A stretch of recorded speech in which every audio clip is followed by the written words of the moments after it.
नमस्ते शिवाय दोस्तों, हर हर महादेव। स्वागत है आपका मेरे इस यूट्यूब चैनल रुद्र शक्ति दर्शन में। आशा करता हूं कि आप सभी स्वस्थ और कुशलता से होंगे। दोस्तों, आज जो मैं आपको वीडियो बना रहा हूं वो देश काल पात्र और दान आदि का विचार जो शिव पुराण में किया गया है उसी के ऊपर बना रहा हूं, तो इसे ध्यान से सुनिएगा। देवयज्ञ आदि कर्मों से अपना शुद्ध गृह समान फल देने वाला होता है, अर्थात अपने घर में किए हुए देवयज्ञ आदि शास्त्रोक्त फल को सममात्रा में देने वाले होते हैं। गौशाला का स्थान घर की अपेक्षा 10 गुना फल देता है। जलाशय का तट उससे भी 10 गुना महत्व रखता है तथा जहाँ बेल, तुलसी एवं पीपल वृक्ष का मूल निकट हो वह स्थान जलाशय के तट से भी 10 गुना फल देने वाला होता है। देवालय को उससे भी 10 गुने महत्व का स्थान जानना चाहिए। देवालय से भी 10 गुना महत्व रखता है तीर्थ भूमि का तट। उससे 10 गुना श्रेष्ठ है नदी का किनारा। उससे 10 गुना उत्कृष्ट है तीर्थ नदी का तट और उससे भी 10 गुना महत्व रखता है सप्त गंगा नामक नदियों का तीर्थ। गंगा, गोदावरी, कावेरी, ताम्रपर्णी, सिंधु, सरयू और नर्मदा, इन 7 नदियों को सप्त गंगा कहा गया है। समुद्र के तट का स्थान इससे भी 10 गुना पवित्र माना गया है और पर्वत के शिखर का प्रदेश समुद्र तट से भी 10 गुना पावन माना गया है। सबसे अधिक महत्व का वह स्थान जानना चाहिए जहाँ मन लग जाए। तो ये सब बातें हैं वो स्थल की बताई गई है कि जहाँ महत्व आपको कहाँ सबसे अधिक मिलता है। यहाँ तक देश का वर्णन हुआ। अब काल का तारतम्य बताया जाता है। सतयुग में यज्ञ, दान आदि कर्म पूर्ण फल देने वाले हैं, ऐसा जानना चाहिए। त्रेता युग में उसका 3/4 फल मिलता है। द्वापर में सदा आधे ही फल की प्राप्ति कही गई है। कलयुग में 1/4 फल की प्राप्ति समझनी चाहिए और आधा कलयुग बीतने पर उस चौथाई फल में से भी 1/4 कम हो जाता है। शुद्ध अंतःकरण वाले पुरुष को शुद्ध एवं पवित्र दिन समफल देने वाला होता है। विद्वान ब्राह्मणों, सूर्य संक्रांति के दिन किया हुआ सत्कर्म पूर्वोक्त शुद्ध दिन की उपेक्षा 10 गुना फल देने वाला होता है। यह जानना चाहिए उससे भी 10 गुना महत्व उस कर्म का है जो विषु नामक योग में किया जाता है। दक्षिणायन आरंभ होने के दिन अर्थात कर्क की संक्रांति में किए हुए पुण्य कर्म का महत्व विषु से भी 10 गुना माना गया है। उससे भी 10 गुना मकर संक्रांति में और उससे भी 10 गुना चंद्र ग्रहण में किए हुए पुण्य का महत्व है। सूर्य ग्रहण का समय सबसे उत्तम है। उसमें किए हुए पुण्य कर्म का फल चंद्र ग्रहण से भी अधिक और पूर्ण मात्रा में होता है। इस बात को विज्ञ पुरुष जानते हैं। जगत रूपी सूर्य का राहु रूपी विष से संयोग होता है, इसलिए सूर्य ग्रहण का समय रोग प्रदान करने वाला है।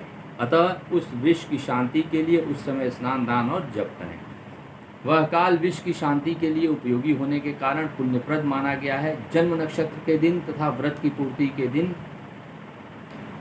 का समय सूर्य ग्रहण के समान ही समझा जाता है, परंतु महापुरुषों के संग का काल करोड़ों सूर्य ग्रहण के समान पावन है, ऐसा ज्ञानी पुरुष जानते मानते हैं। तपोनिष्ठ योगी तथा ज्ञाननिष्ठ यति ये पूजा के पात्र हैं, क्योंकि ये पापों के नाश में कारण होते हैं। जिसने 24 लाख गायत्री जप कर लिया है वह ब्राह्मण ही पूजा का उत्तम पात्र है। वह संपूर्ण फलों और भोगों को देने में समर्थ है। जो पतन से त्राण करता अर्थात नरक में गिरने से बचाता है, उसके लिए इसी गुण के कारण शास्त्र में पात्र शब्द का प्रयोग होता है। वह दाता का पातक से त्राण करने के कारण पात्र कहलाता है। गायत्री अपने गायक का पतन से त्राण करती हैं, इसलिए वह गायत्री कहलाती हैं। जैसे इलोक में धनहीन है वह दूसरे को धन नहीं देता, जो यहाँ धनवान है वही दूसरे को धन दे सकता है। उसी तरह जो स्वयं शुद्ध और पवित्र आत्मा है वही दूसरे मनुष्य का त्राण या उद्धार कर सकता है।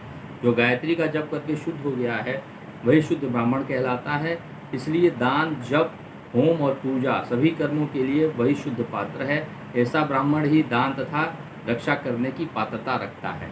स्त्री हो या पुरुष, जो भी भूखा हो वही अन्नदान का पात्र है। जिसको जिस वस्तु की इच्छा हो उससे वह वस्तु बिना मांगे ही दे दी जाए तो दाता को उस दान का पूरा फल प्राप्त होता है, ऐसी महर्षियों की मान्यता है। जो सवाल या याचना करने के बाद लिया गया हो वह दान आधा ही फल देने वाला बताया गया है। अपने सेवक को दिया हुआ दान 1/4 फल देने वाला होता है। विप्रवरों, जो जाति मात्र से ब्राह्मण है और दीनतापूर्वक वृत्ति से जीवन बिताता है, उसे दिया हुआ धन का दान दाता को इस भूतल पर 10 वर्षों तक भोग प्रदान करने वाला होता है। वही दान यदि वेदवक्ता ब्राह्मण को दिया जाए तो वह स्वर्गलोक में देवताओं के वर्ष से 10 वर्षों तक दिव्य भोग देने वाला होता है। शील और पुच्छवृत्ति से लाया हुआ और गुरुदक्षिणा में प्राप्त हुआ धन अन्न शुद्ध द्रव्य कहलाता है। उसका दान दाता को पूर्ण फल देने वाला बताया गया है।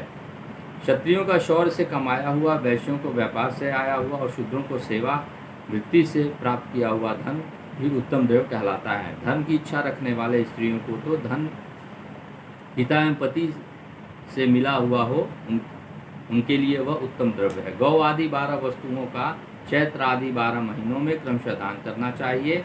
गौ, भूमि, तिल, सुवर्ण, घी, वस्त्र, धान्य, गुड़, चांदी, नमक, कोहड़ा और कन्या, ये वे 12 वस्तुएं हैं।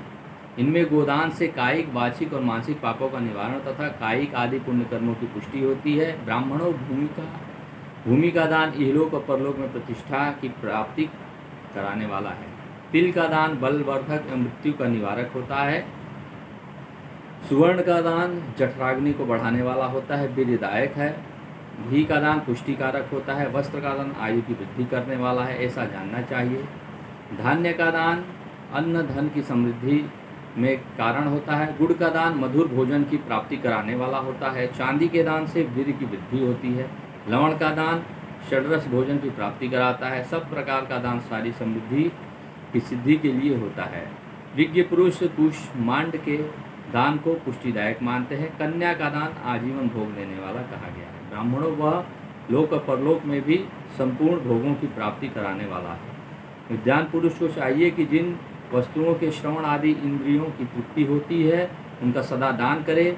श्रोत्र आदि 10 इंद्रियों के जो शब्द आदि 10 विषय हैं उनका दान किया जाए तो वे भोगों की प्राप्ति कराते हैं तथा दिशा आदि इंद्रिय देवताओं को संतुष्ट करते हैं। वेद और शास्त्र को गुरुमुख से ग्रहण करके गुरु के उपदेश से अथवा स्वयं ही बोध प्राप्त करने के पश्चात जो बुद्धि का निश्चय होता है कि कर्मों का फल अवश्य मिलता है, इसी को उच्च कोटि की आस्तिकता कहते हैं।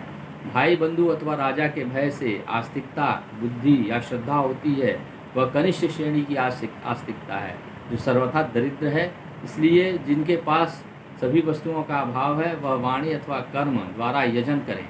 मंत्र, स्तोत्र और जप आदि वाणी द्वारा किया गया यजन समझना चाहिए तथा तीर्थ यात्रा और व्रत आदि को विद्वान पुरुष शारीरिक यजन मानते हैं।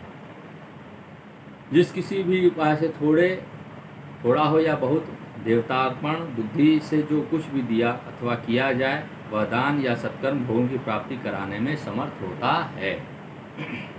तपस्या और दान ये 2 कर्म मनुष्य को सदा करने चाहिए तथा ऐसे गृह का दान करना चाहिए जो अपने वर्ण और गुण से सुशोभित हो। बुद्धिमान पुरुष देवताओं की तृप्ति के लिए जो कुछ देते हैं वह अतिशय मात्रा में और सब प्रकार के भोग प्रदान करने वाला होता है।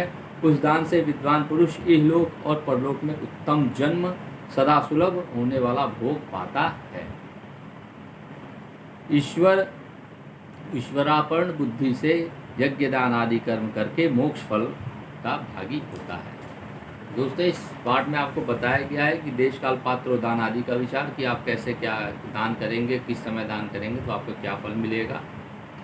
और ये बहुत ही उत्तम बात आपको बताई गई है। इसमें बहुत ध्यान से इस वीडियो को देखेंगे तो आपको हर प्रकार का कब कैसे किस चीज़ का दान करना चाहिए कि इस दान से क्या आपको पुण्य मिलेगा वो आपको विधिवत जानकारी मिल जाएगी। और ये शिव पुराण में वर्णित है। स्वयं देवादिदेव महादेव ने ये विधि बताई है। अगर जो आप इस विधि को सही से करते हैं, श्रद्धापूर्वक करते हैं तो आपकी जो मनोकामना है वो देवादिदेव भोलेनाथ अवश्य परिपूर्ण करेंगे। तो आशा करता हूँ कि इस वीडियो को अपने पूरे ग्रुप में शेयर करिएगा जिससे कि हर चीज़ की जानकारी, दान पुण्य कैसे किया जाता है, हर चीज़ की जानकारी उनको मिले और वो इसका सही से उपयोग कर सकें और लाभ उठा सकें। मेरे चैनल को ऐसे ही लाइक शेयर सब्सक्राइब करते रहिए और अपना प्यार देते रहिए दोस्तों। आशा करता हूँ कि मेरे वीडियोस को आप अवश्य ही पसंद करेंगे, इसका लाभ उठाएंगे। इसी के साथ मैं ये वीडियो समाप्त करता हूँ दोस्तों। धन्यवाद। हर हर महादेव, नमः शिवाय, जय मां आदिशक्ति जगदम्बा। धन्यवाद दोस्तों।